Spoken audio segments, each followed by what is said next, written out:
Biden announced a historic trilateral security partnership with the United Kingdom and Australia, two of our closest allies, to ensure peace and stability in the Indo-Pacific. It demonstrates our commitment to revitalizing our alliances and strengthening them to take on the challenges of the 21st century. As we've said, we're committed to strengthening historic bonds and working through new configurations like the Quad and AUKUS. A free and open Indo-Pacific region is critical to the security and prosperity of the American people, and this partnership will help defend our interests there for generations. As the leaders made clear, we believe this new initiative is especially important given the changing strategic environment in the region. We will continue to work with our allies and partners, including in Europe, to maintain a free and open Indo-Pacific, and we're looking forward to our continued cooperation in this critical region. Also wanted to highlight that yesterday, the Business Roundtable, which represents many of America's leading companies, sent a letter urging Congress to act swiftly to address the debt ceiling, underscoring that Congress, quote, Congress has the authority to lift the debt ceiling to safeguard the full faith and credit of the United States and the responsibility to do so. They warned of the catastrophic economic consequences of failing to address the debt limit, saying it would, quote, produce an otherwise avoidable crisis and pose unacceptable risk to the nation's economic growth, job creation, and financial markets. Of course, we agree. Two more items. Wow, it's pouring out there. Today, 15 recipients of the Nobel Prize in Economics released a letter in support of the President's Build Back Better plan and his economic agenda to support the middle class, writing that it will make, quote, critical investments in human capital, the care economy, research and development, public education, and more, which will reduce families' costs. Importantly, these distinguished economists echo the President's case that the infrastructure deal and Build Back Better package will both lower costs for families and, quote, ease long-term inflationary pressures by investing in our economic capacity and allowing more Americans to participate in the economy. Finally, just a quick update, since I know many of you have asked. The President did speak with Governor Newsom yesterday and congratulated him on his win Tuesday. The two spoke about how the victory was powered by the governor's strong leadership in the response to COVID and the need for continuing to talk about a science-based approach to fighting the pandemic. The President told Governor Newsom he was honored to have campaigned for him, and they both agreed the focus must continue to be on crushing the virus and getting the economy back up and running, the need to address the climate crisis through the Build Back Better agenda, and showing government can deliver for the American people. Jonathan, go ahead. Thank you, Jen. A couple questions on the same topic, this agreement announced yesterday, the AUKUS agreement. In particular, the reaction from two different countries. First, China, who said that who accused this agreement of escalating tensions in the region and said it was reflective of a, quote, Cold War mentality. Do you have a response to that? Is President Biden looking to escalate a Cold War with China? No. This partnership announced yesterday is not about any one country. This is about advancing our strategic interests, the strategic interests of the United States, upholding the international rules-based order, and promoting peace and stability in the Indo-Pacific. And I would note that the United Kingdom and Australia also have a long history, as does the United States, of upholding the international rules-based order. So our hope is that the three countries who have consistently worked with regional supporters to support a secure and stable and peaceful Indo-Pacific can now work together to do exactly that. As it relates to China, we welcome stiff competition with the PRC. We do not seek conflict. Obviously, the President spoke with President Xi just a few days ago, and certainly we're committed to maintaining an open, high-level dialogue between the leaders. The other country reacting strongly to this is France. The French foreign minister deemed it a, quote, stab in the back, compared it to a unilateral decision like the ones made by former President Trump. Just now, France has canceled a gala here in Washington. It was meant to celebrate friendship with the United States.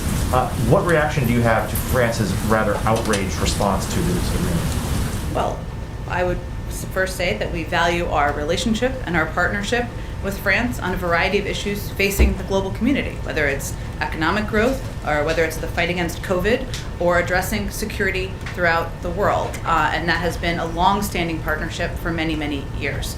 I would leave it, of course, to our Australian partners to describe why they sought this new technology and why they pursued this technology from the United States. As you know, part of their issue is that there was a purchase of technology that Australia had made with the French. But we'll let Australia speak to that and why they purchased this technology. We cooperate closely with France. As the President said yesterday, we have a range of shared priorities in the Indo-Pacific, and that will certainly continue. We don't see this from our end as a regional divide. We see this as areas and security issues that we want to take on together.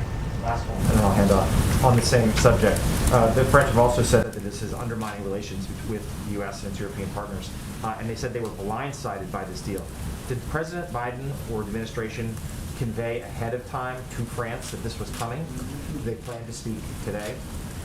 I don't have any preview of calls for you. I will say that I'm sure the President will speak at a high level soon. But we are engaged closely, and we were engaged in advance of this announcement with leaders in France about this purchase. They were aware in advance of the announcement, yes. Go ahead. Thanks, Jen. I want to ask you about some recent vaccine misinformation that's been out there and ask you to clarify. There seems to be a difference of opinion between Nicki Minaj and the White House about what she was invited to do. Did the White House extend an invitation to Nicki Minaj to come here? Well, first, we don't see this as a point of tension or disagreement. I want you all to know that we engage all the time with people who have big public platforms or profiles. Some of them we talk about, some of them are here, some of them you don't even know about because they're just looking for questions to be answered. We offered a call with Nicki Minaj and one of our doctors to answer questions she had about the safety and effectiveness of the vaccine. This is pretty standard and something we do all the time. It was a very early stage call at a staff level, staff to staff, and we weren't even at the point of discussing, or we're not even at the point of discussing, I should say at this point, the mechanisms or the format or anything along those lines. It was simply an offer to have a conversation and an early stage call. And do you think that's going to happen? We'll see. I don't have anything to predict for you. What kind of responsibility do you think someone like Nicki Minaj has, someone with a really big platform, when it comes to talking about the vaccine? Well, our hope is that anyone who has a big platform is going to project accurate information about the effectiveness of the vaccine, the safety of the vaccine, and the availability of the vaccine. At the same time, and both can be true, we also recognize that people have questions out there. They have questions they want to have answered by their doctors. We have doctors who can answer questions. And this is something, again, in our outreach to celebrities, it follows a pretty standard process. We officials who are working on these issues and engage in regular conversations, offer to answer questions, offer to do that privately sometimes. Sometimes it's done publicly. And I would say that if we believed that everybody who had skepticism about the vaccine wasn't someone we should engage with or talk to, we wouldn't have made the progress we've made. I mean, remember back in December, only 33% of the American people were open to getting vaccinated. Now more than 75% have had at least one shot. So part of our strategy and our objective from the beginning has been engaging with people who have questions to help answer their questions. Go ahead. I'd like to ask you a little bit more about some of what's detailed in the upcoming book of Woodward and Costa. Specifically in the area of the president taking or not taking the advice of Secretaries Austin and Blinken. We've seen the president defend his decision to exit Afghanistan in the way that he did. But as the public may see this and read this and say, top close officials suggested a slower path out. The public watched what happened with some of the chaotic things. What should we take from that in terms of how the president processes the information his advisors are giving? And does he have any second thoughts about not taking the gated, slower approach that's described? Well, I think what people should take, one, let me first say, I'm not going to confirm or substantiate anonymous, unconfirmed reports in a book, but I think you're asking an important question, which is how does the president take a range of advice from different people, and sometimes it's conflicting with each other as well, of course. First, what we've said from the beginning, as it relates to Afghanistan, is the president asked his team to present to him clear assessment, candid advice on the path forward. Everyone knew coming into the beginning of the administration, he knew, the vice president knew, the national security team knew, that we were in a situation facing a May 1st timeline of either getting our troops out or facing conflict with the Taliban. That's what we walked into and the circumstances we were discussing. What we also know now is that given it took 6,000 troops to protect the airport, this was not a scenario where it was either maintain the status quo. The president never felt that was a real viable option. And now we looked at 6,000 troops were needed to protect the airport. That wouldn't have been a viable option. It was not the status quo or withdraw. It was withdraw or increase troops. And that's how he saw the decision. One of the things that Secretary Blinken talked about was the concern about European partners. Mm-hmm. Jonathan was asking about questions related to European Yeah. partners being upset now. Is there a tension point between the president, who talked about being a steady hand and normal relationships, when the French are mad today, other NATO partners and others were unhappy about the exit? Is there an issue there where the president is going it without consideration of those partners? I don't think the president sees it as without consideration. There was extensive consultation. There was extensive briefings, both at the Secretary of State's level, at the Secretary of Defense's level, in advance of the president's announcement in May about his decision to withdraw our military presence in Afghanistan. It doesn't mean that all of our allies and partners are going to always agree with everything we do, nor do we always agree with everything they do. But sustainable and good diplomatic relationships mean you work where you can agree and you sustain strong partnerships to address global issues in the world regardless. I think what the president's view is here is that his decision to withdraw our troop presence in Afghanistan was, as he's talked about extensively, in large part because he felt it was a 20-year war that had gone on far too long, that did not have a military outcome that would be successful, and that it was in our national interest to do so. Also, our resources as a country, as a national security team, are not unlimited. And he wants to have the capacity and the ability to have partnerships like the one we announced last night, that is an important partnership moving forward for security in the Indo-Pacific, to address big issues, whether it's technology or cyber or even climate. And that's what he feels the United States should be focused on. One very different, separate. Many of us were in the East Room watching the president. Mm-hmm. We've seen him on many occasions where he has a repeated cough. What is the situation with that cough, and is that a concern?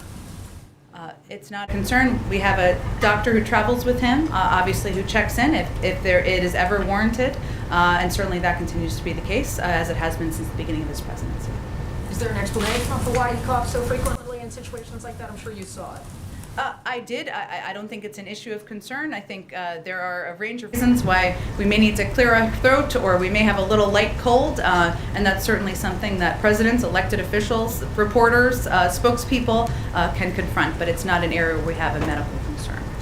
Go ahead. Right after AUKUS, China said that it wants to join the Trans-Pacific trade deal. Does the administration have a response to that? And secondly, does President Biden, would he still like to join that if it could be renegotiated? Well, on their second question, let me take that first. The president has been clear that he would not rejoin the TPP as it was initially put forward. He's also being clear that we have to join with the 40% of the world that we had with us for the deal and make sure environmentalists and labor are at the table. So obviously there'd be a lot of steps for that to be taken in order for that to be a viable option to the president. In terms of China's interest in joining, let me just add one more thing. We're looking at a range of options, of course, to forge stronger economic partnerships in the Indo-Pacific. Trade is not the only one. There's a range of ways that we can forge those relationships and those partnerships. Obviously, as it relates to China's interest in joining, we'd leave it to those countries to certainly determine. We're going to continue to work with other countries in the region on economic partnerships and relationships, and if there's an opportunity to renegotiate, then that could be a discussion we could be a part of. Has President Biden promised to Leader Schumer that he will help lobby for changes to the filibuster on voting rights if needed? The president has promised Leader Schumer that he will help get voting rights passed into law. There's obviously been some important developments over the past couple of days that the president sees as a positive step forward. Additional compromises, that could be a path forward. So the president wants to stay closely in touch, work closely with Leader Schumer, and determine what the next steps are to get this passed and move forward. Has he broached the subject of the filibuster on that? There are a range of topics that are discussed and raised. The president's view hasn't changed. There are more steps forward in the president's view to get this passed. Go ahead. Can you give us any readout or update from the president's meetings with Senators Sinema and Manchin earlier this week? And can you confirm that he's speaking today with Schumer and Pelosi and what he plans to discuss with them? Sure. He is speaking today, or he does plan to have a conversation today with Speaker Pelosi and Leader Schumer. As you all know, Speaker Pelosi is overseas. It's a virtual conversation, and certainly moving the Build Back Better agenda forward, the infrastructure bill forward, and the president's legislative agenda forward will be the central part of the conversation today, as it was when he met yesterday with Senator Manchin and Senator Sinema. We're in the middle of the process, so the president knows and is that he's going to need to be, he's eager to be very engaged directly with senators, directly with leadership to move this forward. I will note, though, I know there's been a focus on just a couple of members, very important members. We are engaged with a range of members, and the president is as well. Senators, members of Congress, moderates, progressive, across the political band as we work to move this forward. Do senators indicate any cap that they would support in terms of the reconciliation package? I will let them speak to what their interests are. I know they have both spoken to their interests publicly on many occasions, so I will leave that to them. And can I ask also, Fauci has said that he would support the notion of requiring either vaccinations or a negative test for domestic air travel in the U.S. for passengers, not staff. If he supports that, he's the president's chief medical advisor. Why haven't you done that? Well, I would say, right now, last week we announced some bold, ambitious steps that were supported across the board from our health and medical experts. Right now our focus is on implementing those. Part of that was also doubling fines for people who were not wearing masks on planes, a step that we feel would help keep people safe on flights and reduce the spread. We haven't taken options off the table. But I don't have any updates to share with you at this point. Our focus is on implementation of the big steps we announced last week. I do not. I know, it's a big question on Phil's mind. Go ahead, it's okay. Don't hide behind Phil. Go ahead. Thanks, Jen. Yesterday, the president announced a second global climate summit, and he's been really doubling down on these ambitious goals to reduce greenhouse gas emissions. So I want to ask about the Line 3 pipeline. Enbridge, the energy company, says it's almost complete. It could be operational by this fall. We've talked to opponents and climate scientists who say that from a potential emissions standpoint, it's the equivalent of bringing online more than 40 coal-fired power plants. We know there's ongoing litigation. We've reached out to DOJ and the Army Corps of Engineers. But Representative Ilhan Omar and her colleagues wrote specifically to President Biden asking him to look into this pipeline.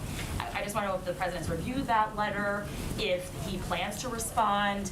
Does the president plan to consider, is the president even considering asking the Army Corps of Engineers to review some of their permits on this one?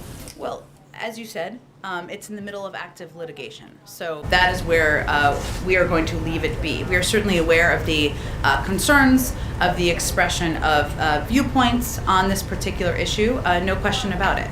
But we're going to, it's in the middle of active litigation, so there's not a lot I can say from here on it. I would say that on climate and the president's climate agenda, he has a very ambitious approach that is reflective of the agenda that's moving forward and moving through Congress. Something he's talked about with a range of members, over the course of the last couple of weeks. But there's not much I can say beyond what we've said to date. Yeah, but zooming out, we've talked to some climate scientists who say that, who just really question whether it would be possible for the president to meet his own goals with reducing emissions if new pipelines like this one, if new fossil fuel infrastructure basically get more oil to the market. So are you confident the president can meet his own goals here?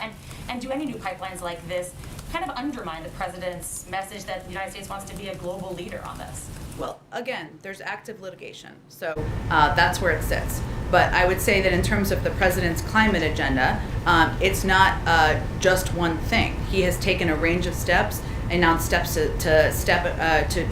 steps to drive American leadership forward on clean cars and trucks. That's something he can do on his own. Obviously, there are a number of components that are included in his Build Back Better agenda, in the infrastructure bill, that will take significant steps to moving things forward.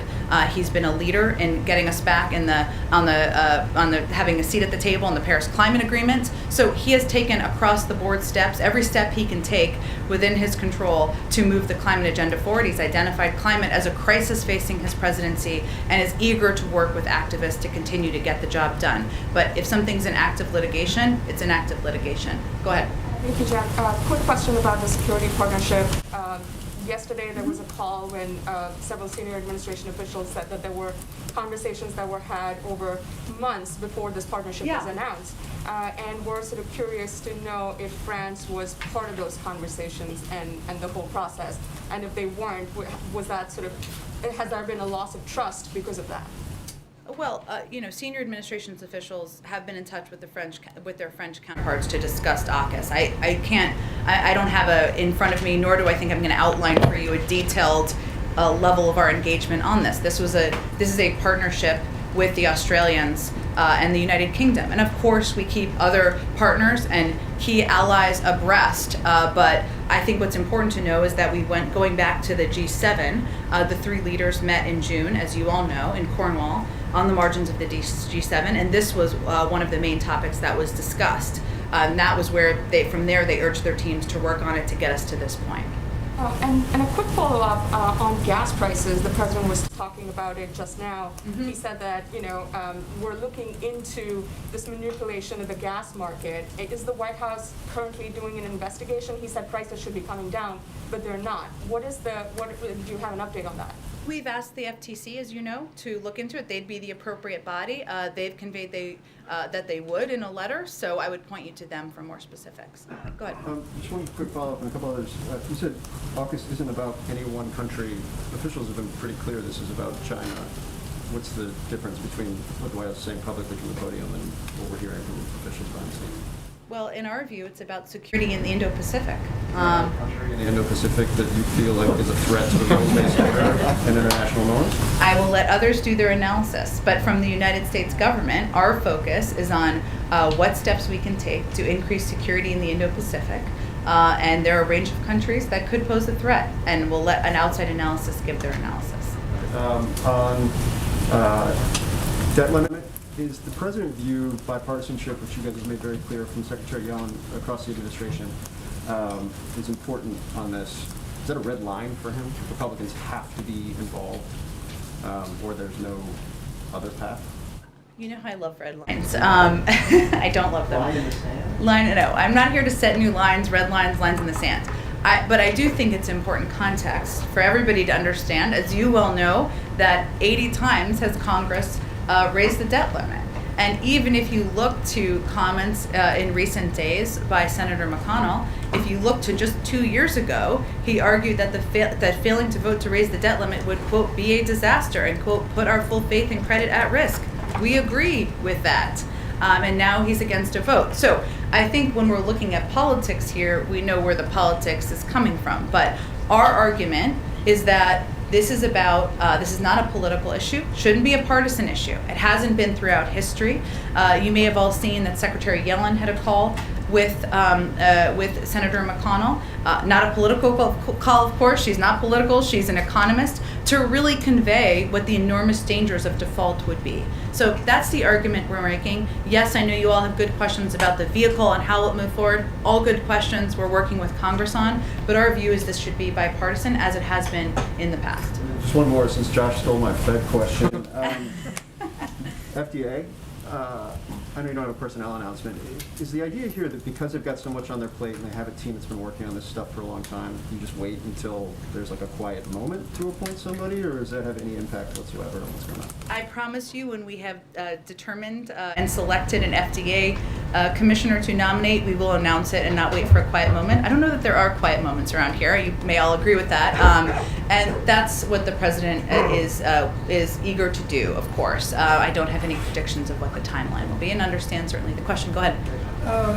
The federal judge just ruled that you blocked the Biden administration from expelling migrant families under the public health order and a new ruling.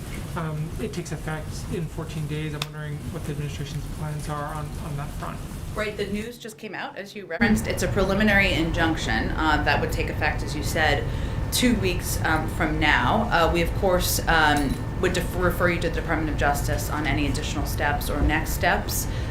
We are still taking steps, or focused on taking steps, to address the root causes of migration, implement orderly asylum processes, strengthen collaborative migration management efforts in the region, and effectively secure our borders. We feel we've We've made considerable progress on that front, but this news, of course, just came out, and I'd really defer you to the Department of Justice for any additional steps. And then one other on booster shots, obviously next week is the timeline that the administration laid out. There seems, as you've addressed, there seems to be some considerable disagreement within the public health agencies about how to move forward. Former scientists from the FDA who left signed on to study about this, saying that the boosters are not needed. Do you still plan to have the boosters rolled out next week? And what do you tell the American people about some of this disagreement inside the public health agency? Well, of course, we respect a range of viewpoints, but we really rely on the people who are leading our health and medical agencies, and there is broad agreement among those individuals about where things stand. If we go back to August, 8 of the Department of Health and Human Services top doctors released a statement saying they had determined boosters would be needed, and that we have a plan to begin a booster program starting the week of September 20th, subject to an independent evaluation from FDA and ACIP. That continues to be what we have conveyed since then. Right now, where the process is yesterday there was data provided by the FDA that will be analyzed, and the next step is next week.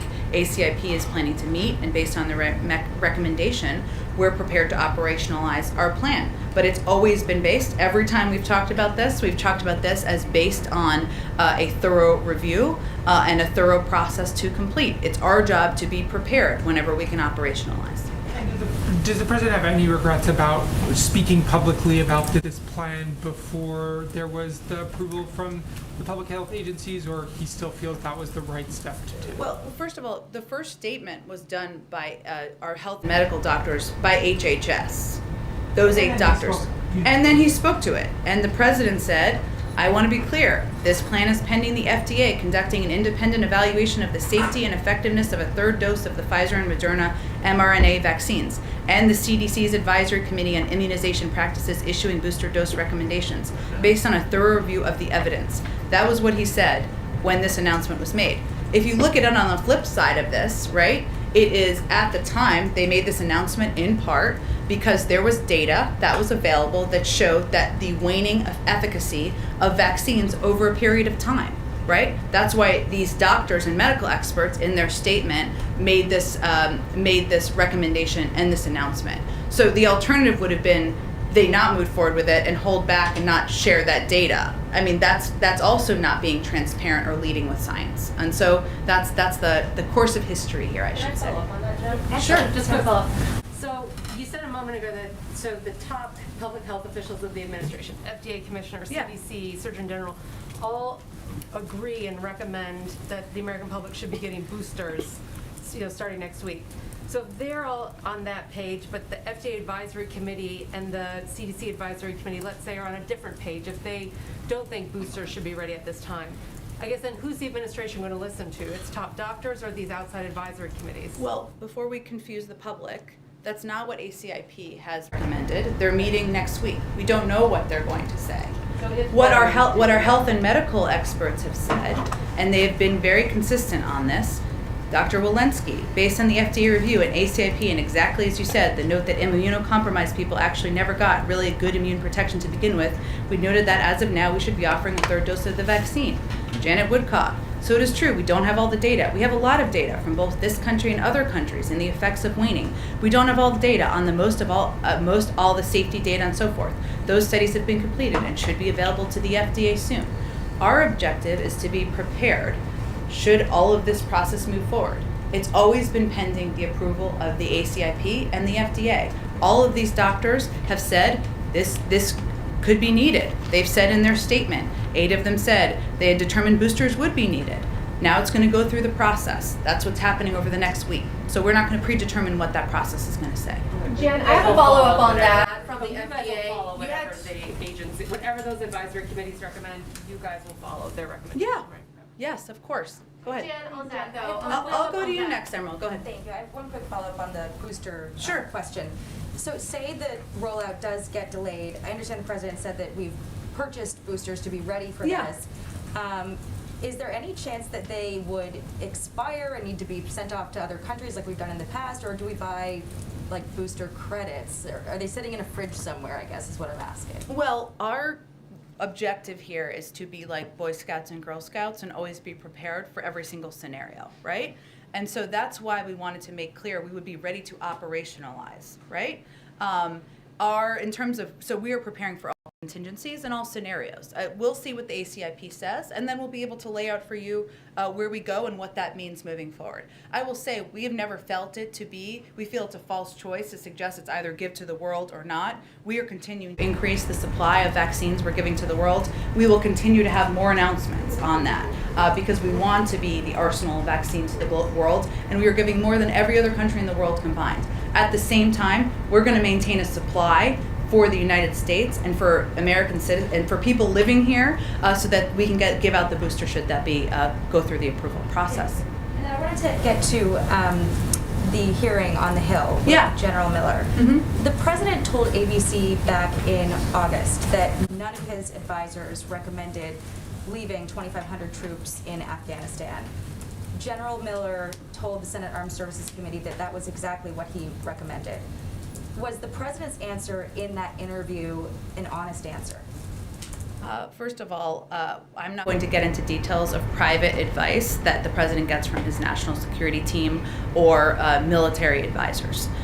What is clear is that the president asked for, welcomed, candid, and non-sugar-coated advice on Afghanistan and what we should do given what we walked into, which was a deal struck with the Taliban with a May 1st timeline, including the release of 5,000 Taliban fighters, where we would need to get our U.S. Forces out. Otherwise, we would face conflict. That's what he was facing. In terms of the mechanisms of who provided what advice through what forum, I'm just not going to get into that level of detail from here. Did the president hear specifically the recommendation from the commander on the ground in Afghanistan that he feared that a full withdrawal would be devastating and should not happen? He was provided a range of advice. I'm not going to get into more details than that, but what's important to note at this point is it's crystal clear that 2,500 troops would not have been sustainable on the ground. It would have been either increase troops on the ground or withdraw troops on the ground. And the president has been clear many times he was not going to send thousands and thousands more troops to fight a war the Afghans did not want to fight themselves.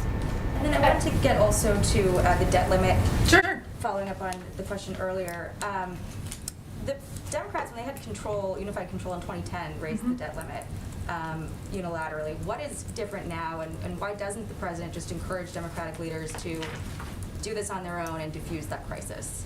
Why aren't Republicans for doing what they've done dozens of times in the past, and many of them did 3 times during the Trump administration, including after they passed a $2 trillion unpaid for tax giveaway to corporations and the wealthiest Americans? They were fine doing it then. Why aren't they fine doing it now? So it could go, I think that's the fundamental question I'd send back. Would the president at any point intervene and try to stave this off if this comes to a head and The president wants to maintain the full faith and credit of the United States. Our view continues to be this should be done in a bipartisan way, and there should be a bipartisan path forward. Emerald, I promised you'd go to you next. Yes, thank you. A follow-up on the FDA.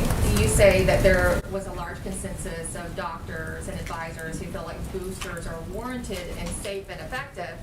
But then during all this, you had 2 top senior officials at the FDA resign during the booster conversation, that being the Director of Office of Vaccines Research and Dr. Philip Krause, Deputy Director of the office, concerned about the vaccine. So what's your reaction to that in light of boosters next week? And what does that say to the American people to have those 2 high-level people step down over this conversation?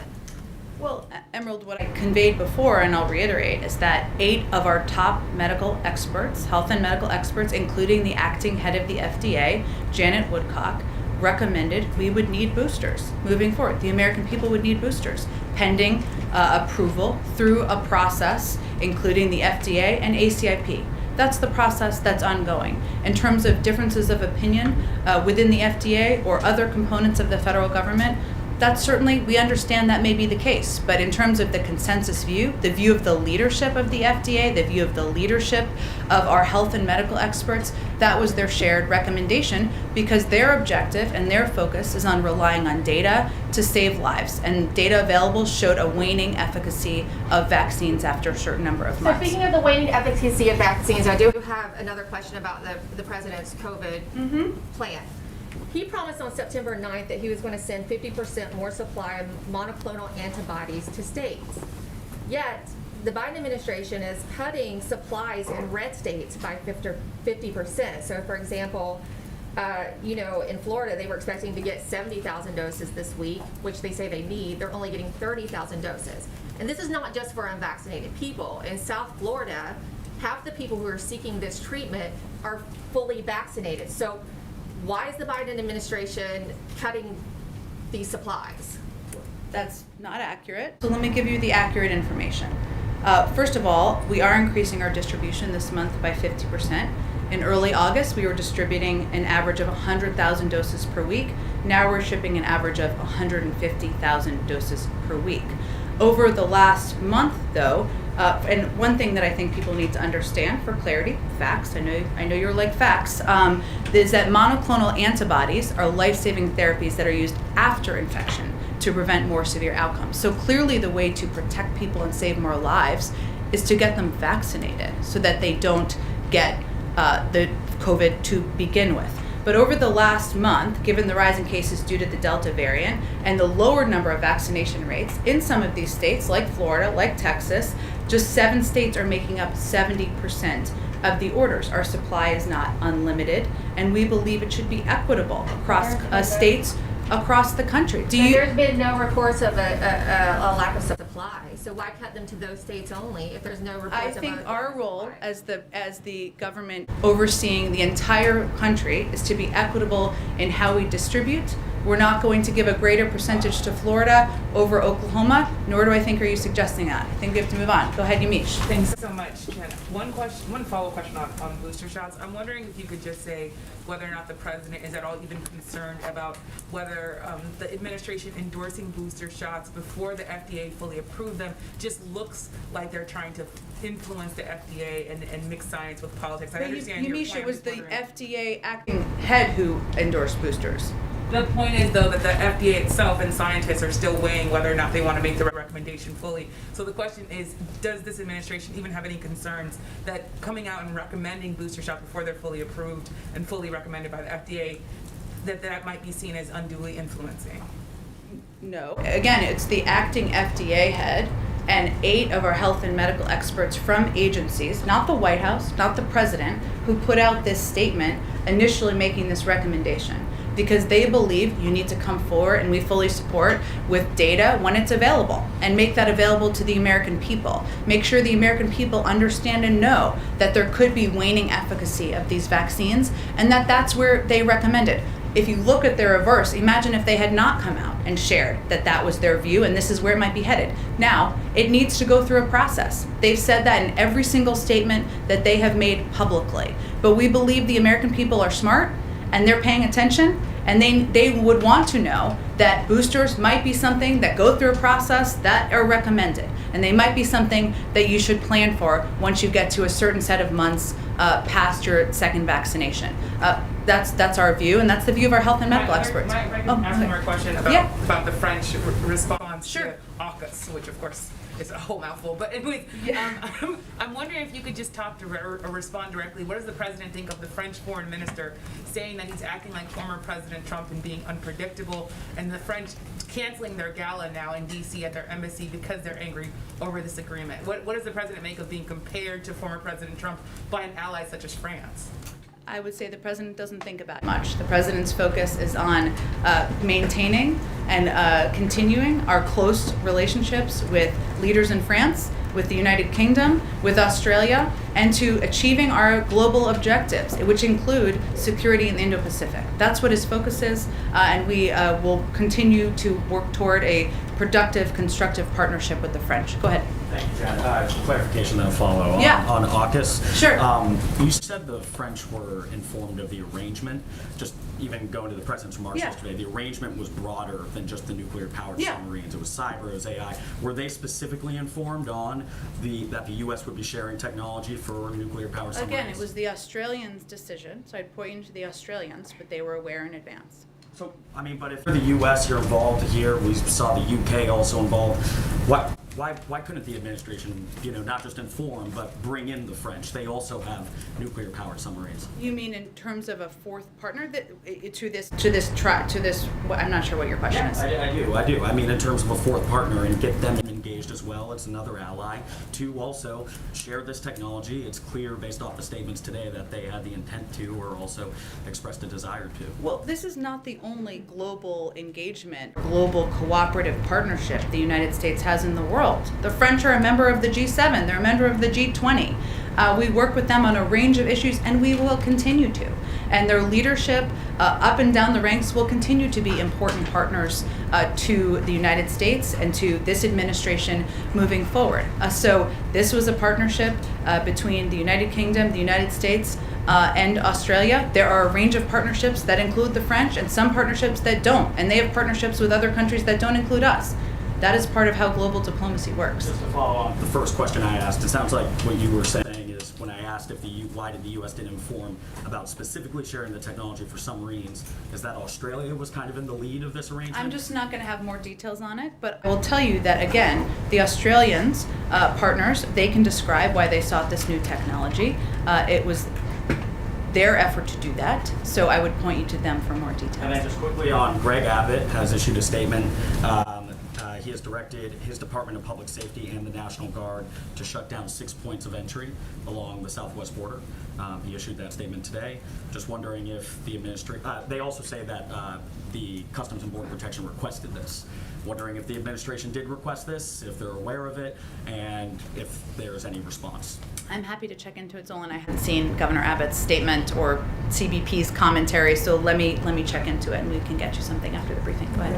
I think you said yesterday you might have some more details today about the president's visit to the UN next week. I was hoping I would. I promise I will tomorrow. Okay. And excuse me, on another matter, there are also reports that the British Prime Minister will be at the White House next week. Can you confirm that and offer any details about that? I promise you tomorrow I will have more final details about next week, about the UN General Assembly and the president's trip there, and other components that are planned for next week. One more thing. Sure. Do the President and the First Lady plan to get the booster shot? Yes. Go ahead, Karen. Following up on what Kelly... Once it's through the process, of course. Following up on one of the questions from Kelly, do you have an update on when the President will get a physical? I know this is an understandable question. I don't have an update. He will get one soon, and when he does, we will make sure you all are aware of it and get the information. Nancy's questions. Nicki Minaj question. Sure. Sorry. You said that we engage all the time with people who have big platforms or profiles. How do you determine who to engage with and in what way on something like this, on vaccine hesitancy? Sure. And Nicki Minaj has 22 million Twitter followers. Mm-hmm. Why not invite her to the White House, have a conversation, and make it a big public thing? Well, I appreciate your recommendations on our communications advice. Karen, you are quite experienced. Look, I will say, we recognize, and we've talked about this a bunch before, that we are not always the right platform or the right voice, right? Sometimes that's because people may not like the president, and they may not have voted for him, and that's okay. And we work with a range of partners to communicate the efficacy and the safety of the vaccine. It's also true that when we're reaching a range of audiences, young people where we've seen lower rates of vaccination is a good example. We know there might be more effective voices. We don't always know how effective working in partnership with celebrities may or may not be, but sometimes it is a tool that we can use or we've employed, as you've seen us do in cases before. We do this behind the scenes quite a bit, sometimes to speak to particular audiences. So all I was conveying is it's commonplace. We have calls every week, multiple times a week, from our engagement team with a range of officials with followings to see how they might want questions answered. Maybe they want to play a role in communicating information out publicly as a part of our effort to get the pandemic under control. And do you have any sense, like let's just say Olivia Rodrigo, do you have any sense of a difference that made? Are you guys able to track that in any way? It's a good question. It's kind of a hard thing to track. We can see how many views. We can see anecdotally if people say, I got the vaccine because I saw this video, and certainly sometimes that happens. I'm not sure. I'll have to check. Go ahead. Just to follow up on China and the TPP, you mentioned that the U.S. is looking at a range of options to forge stronger economic partnerships. Can you just elaborate a little bit on what those options are?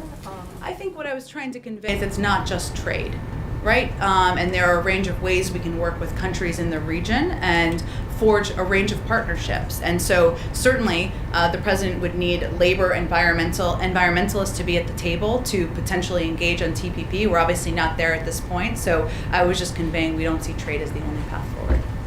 Go ahead. A couple questions. On housekeeping, is the president intending to meet with Emmanuel Macron on the sidelines of the UN General Assembly? I don't have anything yet on next week. I should have some more on it tomorrow, and then I can outline for you what is going to happen next week. And then in terms of just the overall kind of fallout that we've seen from France, was the White House at all surprised by the response from France? How would you characterize? I don't think I'm going to characterize from here. And then another question in terms of housekeeping. Has the president met with any of the Afghan refugees who've come to the United States? And if not, will he be meeting with them? Not yet, but he is certainly eager to and looks forward to.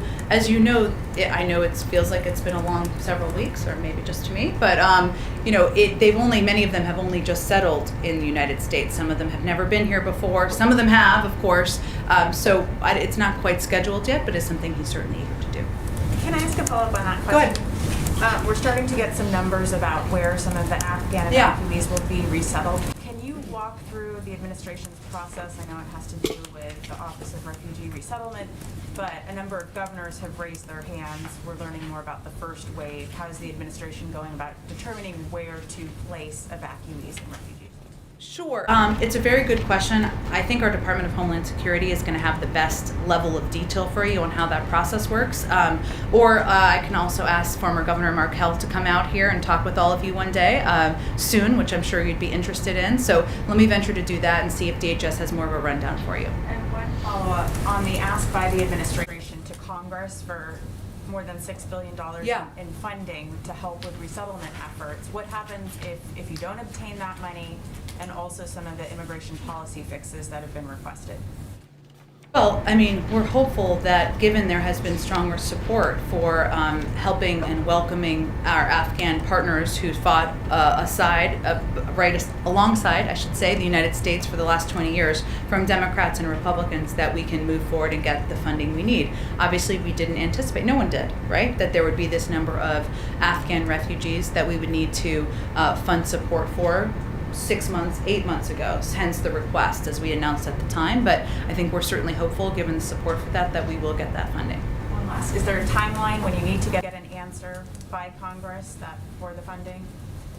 I'm not sure there's a timeline. I'm happy to check with our legislative team and the refugee resettlement team to see if they have one there focused on. Yeah, go ahead, one more. The deputy director of the FBI said that there's no sign so far from Russia of any cracking down on the cyber activity. Does the president have anything new to tell the country about that? Because it was a big deal and it's gone kind of quiet. So what's happening? I think, as the president said at the time, we didn't expect this to be a light switch that would happen overnight. There's ongoing discussions, ongoing conversations at a diplomatic level, and that's something our national security team is engaged with. But beyond that, I don't have another update from here on the progress. Okay, thanks everyone. Thanks,